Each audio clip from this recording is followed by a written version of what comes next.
નમસ્તે બાળકો, આજે આપણે ધોરણ 7 માં પાઠ 8 લઈશું દોહા અષ્ટક.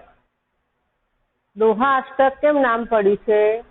કેમ કે આ દોહા છે, 8 દોહા છે. કેટલા છે? 8. એટલા માટે એનું નામ આપણે દોહા અષ્ટક રાખવામાં આવ્યું છે.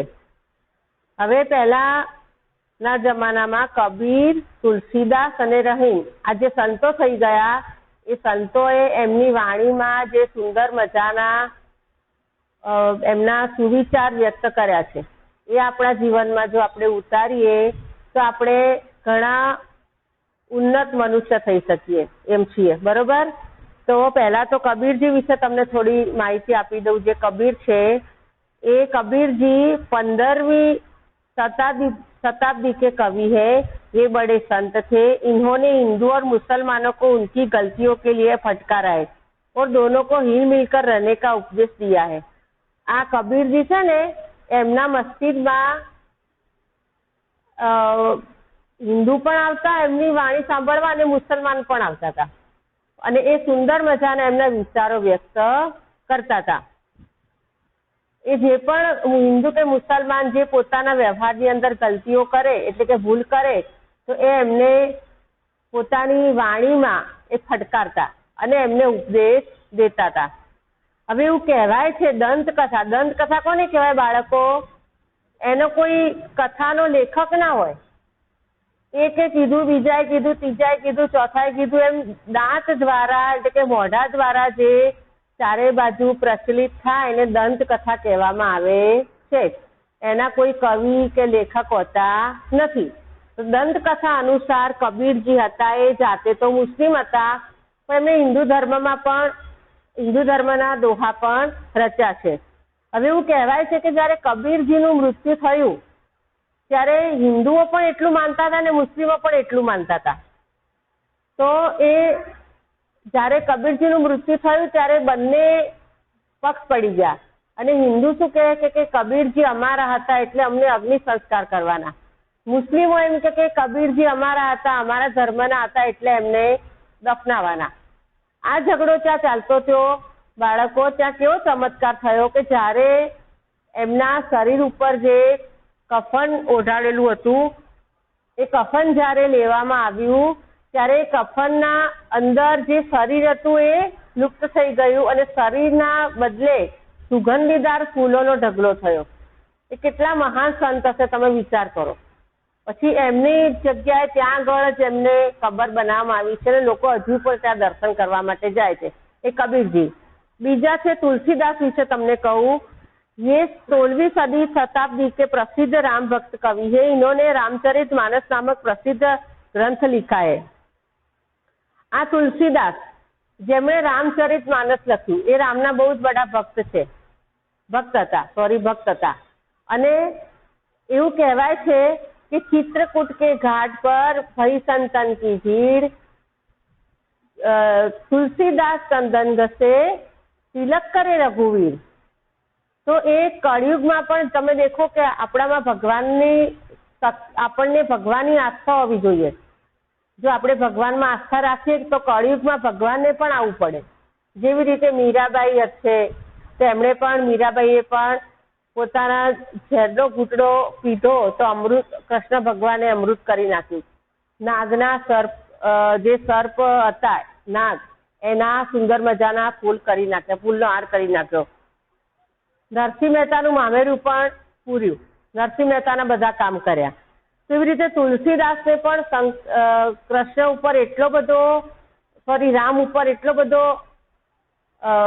બધી શ્રદ્ધા હતી કે એવું કહેવાય છે કે જ્યાં ચિત્રકૂટ ઉપર જ્યાં રામ ભગવાનનું મંદિર છે ત્યાં આગળ તુલસીદાસ પોતે ચંદન ઘસતા, અને એ વખતે જ્યારે રામને હૃદયપૂર્વક બોલાવતા, શ્રદ્ધાથી બોલાવતા, ત્યારે રામ અને લક્ષ્મણ એ આવતા અને તુલસીદાસના હાથે ચંદનનું તિલક કરાવતા. એમણે પણ પોતાની વાણીમાં સુંદર મજાના દોહા રજૂ કર્યા છે. ત્રીજા છે રહીમજી. तो रहीमजी का पूरा नाम है अब्दुल रहीम खान खाना. ये बड़े उदार और अनुभवी थे. हिंदी में उन्होंने बहुत ही सुंदर दोहे लिखे. એ પણ ખૂબ જ હિન્દીમાં એમણે દોહા લખ્યા છે. તો બાળકો, આપણે ત્રણેય કવિઓનો મેં તમને પ્રાથમિક પરિચય આપી દીધો. હવે એ પોતાની વાણીમાં શું કહેવા માંગે છે, તો પહેલા આપણે કબીરજીના દોહા લઈશું. તો કબીરજીનો પહેલો દોહો છે, બડા હુઆ તો ક્યા હુઆ જૈસે પેડ ખજૂર, પંથી કો છાયા નહીં ફલ લાગ્યા અતિ દૂર. એ બાળકો જુઓ કે તમે વૃક્ષ નીચે ઉભા રહો છો, ઘટાદાર વૃક્ષ નીચે. તો ઘટાદાર વૃક્ષના નીચે તમે ઉભા રહો તો તમને છાંયડો મળે. વરસાદની બહુ બધી ઝડી પડતી હોય તો તમને વરસાદમાં બી થોડો એ મળે, થોડો તમને રક્ષણ મળે વરસાદથી. અને જ્યારે તમે એને પથ્થર મારો છો છતાં પણ એ પરોપકારી સંત જેવા હોય છે કે એ પોતે ફળ આપે છે, ફૂલ આપે છે. તો એવા એમ કે કવિ શું કહે છે કબીરજી, કે આપણે એવા થવું જોઈએ કે જેનો આપણે વૃક્ષ જેવા થવું જોઈએ, ઘટાદાર વૃક્ષ જેવા, કે ભલે સામાન્ય નીચાઈ હોય છે એની, પણ છતાં આપણને છાંયડો આપે છે, આપણને રક્ષણ આપે છે, અને બીજું શું આપે છે, આપણને ફળ અને ફૂલ આપે છે. ખાલી અને ખજૂરનું પેડ તમે જોયું હશે, ખજૂરનું પેડ કેટલું ઊંચું ઊંચું હોય છે, એટલું બધું ઊંચું હોય છે ને કે એના ફળો પણ બહુ ઊંચા લાગે છે. તમારે એનું ફળ લેવું હોય તો ઠેઠ ઉપર ચડવું પડે, અને એ ફળમાં ભાઈ બહુ સાર નથી હોતો, એકલા થળિયા હોય છે, ઉપરનો ખાલી ફોતરું હોય છે. કહેવાય શું કે વૃક્ષ ઊંચું, પણ એ કોઈને છાયા પણ નથી આપતું અને કોઈને ફળ પણ નથી આપતું કે ફૂલ પણ નથી આપતું. તો આપણે હંમેશા ઘટાદાર વૃક્ષ જેવા થવું જોઈએ. છાંયડો આપણે આપીએ, ફળ આપીએ, ફૂલ આપીએ. ખજૂર જેવા ખાલી આપણે ઊંચા નહીં થવાનું કે જે આપણે કોઈને મદદરૂપ ના થઈ શકીએ એવા થવાની જરૂર નથી. બરોબર. હવે બીજો દોહ છે, સાધુ એસા ચાહીએ જૈસા શુभ सुभाए, सार सार को गही रहे ठोठा दे उड़ाए. इसका अर्थ है साधु पुरुष शुभ जैसे स्वभाव वाला होना चाहिए. શુપ યાની તમે ગુજરાતીમાં કહો સુપડું, બરાબર. તમારી મમ્મી જે સુપડું હોય છે ને, કોઈ અનાજ ઝાટકવાનું, એ અનાજ ઝાટકે છે તો શું થાય છે, એ બધું કચરો બહાર નીકળી જાય છે, અનાજ બધું પાછળ રહી જાય છે. બરોબર. સુપ को अपने अंदर रख लेता है, कचरे को बाहर फेंक देता है. उसी तरह साधु पुरुष को तत्व की बातें ग्रहण, व्यर्थ की बातें छोड़ देनी चाहिए. सच्चा साधु किसे कहते हैं? अच्छी अच्छी बातें ग्रहण करते और गलत गलत बातें छोड़ देते. तो हमें भी सुख की तरह अच्छी अच्छी बातें ग्रहण करनी चाहिए, और जो व्यर्थ बातें हैं, व्यर्थ होती है, उसको हमें छोड़ देना चाहिए. तो સાધુ એમ કે એવું કઈ નહીં કે જીવન આપણે જોઈએ કે ટીલા ટપકા કરેલા હોય, પછી પેલું ભગવા વસ્ત્ર પહેરેલા હોય, એને સાધુ ના કહેવાય. સાધુ સંસારમાં રહીને પણ સાધુ બની શકે છે, કે જેની અંદર કોઈ સારું તત્વ હોય, સારા વિચારો હોય, સારા સંસ્કાર હોય, એને શું કહેવાય? સાધુ. તો આપણે પણ સાધુ જેવા, સુપડા જેવા થવું જોઈએ. કે નિરક્ષીર વિવેક એટલે એવું કહેવાય છે કે હિમાલયમાં જે સાચા રાજહંસ હોય છે, તો બાળકો એ રાજહંસ એવું કહેવાય છે કે તમે એમને દૂધ અને પાણી બંને ભેગું કરીને મૂકો તો એ એટલું બધું એ હોય છે ને કે એ પાણીનો ભાગ છોડી દેશે ને દૂધનો ભાગ પી જાય છે. બરોબર. તો આપણે પણ જે સમાજની અંદર આપણે સમાજમાં ચારે બાજુ જોઈએ છીએ તો સંસ્કારવાળા માણસો પણ હોય છે, અસંસ્કારિક માણસો પણ હોય છે. તો આપણે જે સારા સંસ્કારિક માણસો છે, જે સારી ટેવો છે, એને સારી ટેવોને ગ્રહણ કરવી જોઈએ, અને જે ખરાબ ટેવો છે, ખરાબ સંસ્કાર છે, એને આપણે દૂર કરવા જોઈએ. એનાથી દૂર રહેવું જોઈએ, તો આપણે સંસ્કારિક માણસ બની શકીએ. હવે ત્રીજો દોહ છે કબીરજીનો, माखी गुड़ में गड़ी रहे पंख रहो लिपटाए, हाथ मले और सिर धुने लालच बुरी बलाए. मक्खी गुड़ खाने के लिए गुड़ पर बैठती है और उसमें फंस जाती है.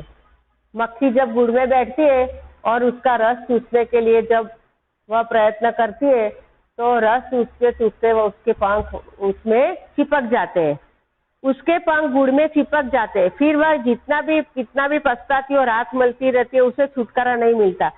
सचमुच लालच बुरी चीज है. मक्खी ज्यादा लालच करती है तब उसे पछताना पड़ता है, वह उसकी मृत्यु होती है. इसलिए हमें मक्खी की तरह लालची नहीं होना चाहिए। તમે દેખો ગુજરાતીમાં તમને સમજાવું કે ગોળ હોય ને, ગોળ એની પર માખી બેસે, એ માખી બેસે ને તો એ ઉડતી જ નથી, એનો રસ ચૂસે જ જાય છે, એમ નહીં કે થોડો રસ પીને આપણે જતા રહીએ, પણ એ રસ ચૂસવામાં ને ચૂસવામાં એટલું બધું તલ્લીન થઈ જાય છે ને કે એના પાંખો છે ને એ અંદર ગોળની અંદર ચિપકી જાય છે અને ગુંગળાઈને મરી જાય છે। इसलिए कहते हैं कि हमें मक्खी की तरह लालची नहीं होना चाहिए। अगर हम लालची बनेंगे तो हमारा सर्वनाश हो जाएगा। बरोबर। અહીં આપણા 3 દોહા કબીરજીના પૂરા થાય છે બાળકો। હવે આપણે તુલસીદાસે પોતાના વિચારો કેવા રજૂ કર્યા છે જોઈએ। तुलसी संसार में भांति भांति के लोग, सबसे हिलमिल चालिए नदी नाव संजोग। तुलसीदास जी कहते हैं कि संसार में तरह तरह के लोग हैं, हमें सबके साथ हिल मिलकर रहना चाहिए, जैसे नदी और नाव का संयोग होता है। जिस तरह हमारे हाथ की 5 उंगलियां एक जैसी नहीं होती, इस तरह तुलसीदास जी कहते हैं कि समाज में हर तरह के लोग होते हैं, तो हमें हर तरह के लोगों से हिल मिलकर रहना चाहिए। જેવી રીતે નદી અને નાવડી કેવી પાણીના અંદર જાય છે, બરોબર।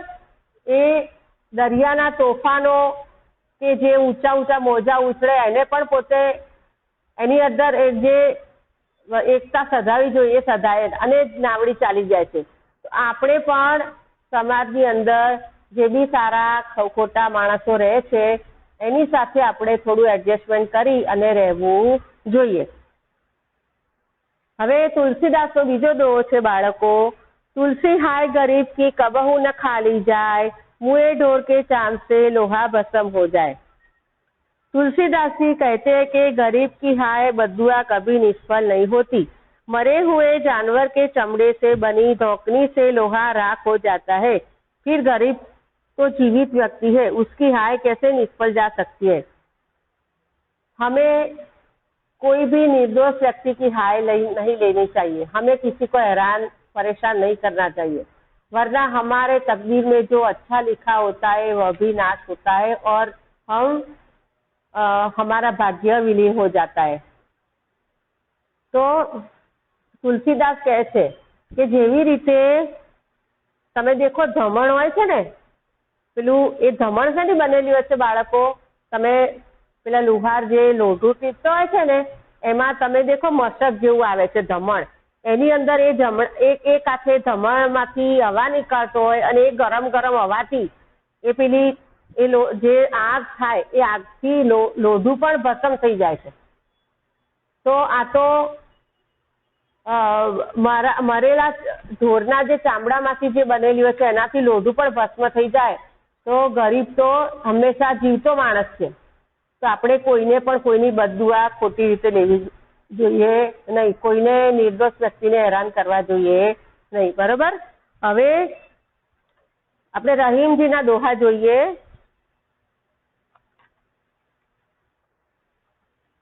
रहीमन धागा प्रेम का मत तोड़ो चटकाए, टूटे से फिर ना जुड़े जुड़े गांठ पड़ जाए। रहीम जी कहते हैं कि प्रेम के धागे को खींचकर मत तोड़ डालो, यह एक बार टूट जाने पर फिर जुड़ता नहीं और जुड़ता भी है उसमें गांठ पड़ जाती है। એવું કહેવાય છે કે મન, મોતી અને કાચ આ 3 વસ્તુ જો તૂટે ને તો સંધાય નહીં। જેવી રીતે મોતી તૂટે તો સંધાતું નથી, કાચ તૂટે તો એને તમે સાંધો તો શું થઈ જાય, એ કાચનો અંદર સાંધો રહી જાય છે। એવી રીતે જો આપણે કોઈ સાથે આપણા સંબંધી હોય, સગાવાલા હોય, એની સાથે કંઈક મન દુઃખ થાય તો પછી આપણે એની સાથે હળીમળીને રહીએ છીએ, છતાં પણ આપણી અંદર પહેલા જેટલો પ્રેમ હોતો નથી। इसलिए कवि कहते हैं कि किसी भी व्यक्ति के साथ प्रेम के धागे मत तोड़ो, किसी के साथ लड़ाई झगड़ा मत करो, क्योंकि लड़ाई झगड़ा करने से हमारा प्रेम पहले जैसा नहीं होता है। હવે છેલ્લે છે તરુવર, પછી એના પછી છે તરુવર फल नहीं खाते है, सरवर पिय नहीं पानी, कही रही मन पर काज हित, संपत्ति संचदी सुजानी। रहीम जी कहते हैं कि पेड़ अपने फल खुद नहीं खाते, सरोवर अपना पानी खुद नहीं पीते, इसी तरह सज्जन दूसरों का भला करने के लिए संपत्ति का संग्रह करते हैं। अच्छे मनुष्य जो होता है वह अपनी संपत्ति का उपयोग दूसरों की भलाई के लिए करते हैं। कंजूस लोग कभी ऐसा नहीं करते, वह स्वार्थी होते हैं। हमें स्वार्थी नहीं होना चाहिए। भगवान ने हमें जो संपत्ति दी है उसका उपयोग हमें दूसरों की भलाई के लिए करना चाहिए। પછી છેલ્લો છે देखो, रहीमन देखी बड़े को लघु न दीजिए डारी, जहाँ काम आवे सुई कहाँ कहे तलवारी। रहीम जी कहते हैं कि बड़े लोगों को देखकर छोटे लोगों की उपेक्षा मत करो। जहाँ सुई काम आती है वहाँ तलवार काम नहीं आती। हमारे पास जो छोटे छोटे लोग होते हैं वो हमें काम आते हैं, लेकिन कभी बड़े लोग आ जाते हैं तो हम छोटे लोगों की उपेक्षा करते हैं। लेकिन हमें कभी छोटे लोगों की उपेक्षा नहीं करनी चाहिए। जहाँ जो सुई होती है एक दूसरे को जोड़ने का काम करती है, तलवार बड़ी होती है फिर भी वह एक दूसरे को अलग करने का, मार डालने का काम करती है। इसलिए हमें बड़े को देखकर छोटों की उपेक्षा कभी नहीं करनी चाहिए। तो बाळको આપણે અહીં આગળ આપતા પાઠ પૂરો થયો, બરોબર। હવે એના નીચે જે શબ્દોના અર્થ છે, મેં શબ્દોના અર્થ છે દેખો હું વાંચું છું। પંછી, મુસાફિર, યાત્રી, રાહી, સાર, નિષ્કર્ષ, સારાંશ એટલે જે સારી સારી વસ્તુને આપણે ગ્રહણ કરીએ ને તે સાર કહેવાય। ચોથા, નિકમમાં કચરા, બલાઈ એટલે આપત્તિ, આફત, ભાંતિ ભાંતિ, તરહ તરહ, ભિન્ન ભિન્ન, હાય એટલે બદદુઆ, ભસ્મ એટલે રાખ, ચટકા એટલે શીઘ્ર તુરંત, સરોવર એટલે પેડ, સરોવર એટલે સરોવર, સંપત્તિ સંચય એટલે સંગ્રહ કરનાર, સુજાની એટલે ચતુર, બડેન એટલે બડા, તલવાર એટલે તલવાર। આની અંદર બાળકો એક જ છે શબ્દ સમૂહ। એ દેખો શબ્દ સમૂહમાં અનાજ, ફટકને કા છાજ એટલે सूप, सूपड़ू ગુજરાતીમાં શું કહેવાય? सूपड़ू। सूप એટલે ટામેટાનો सूप નહીં કરવાનો, सूप એટલે सूपડાનો અર્થમાં લેવાનો છે, બરોબર। હવે એના નીચે દેખો અભ્યાસમાં તમારે બીજો પ્રશ્ન લખવાનો છે। એ બીજો પ્રશ્ન હું તમને બોર્ડ ઉપર જે લખાવું છું એ તમે અભ્યાસમાં બીજો પ્રશ્ન લખી નાખો।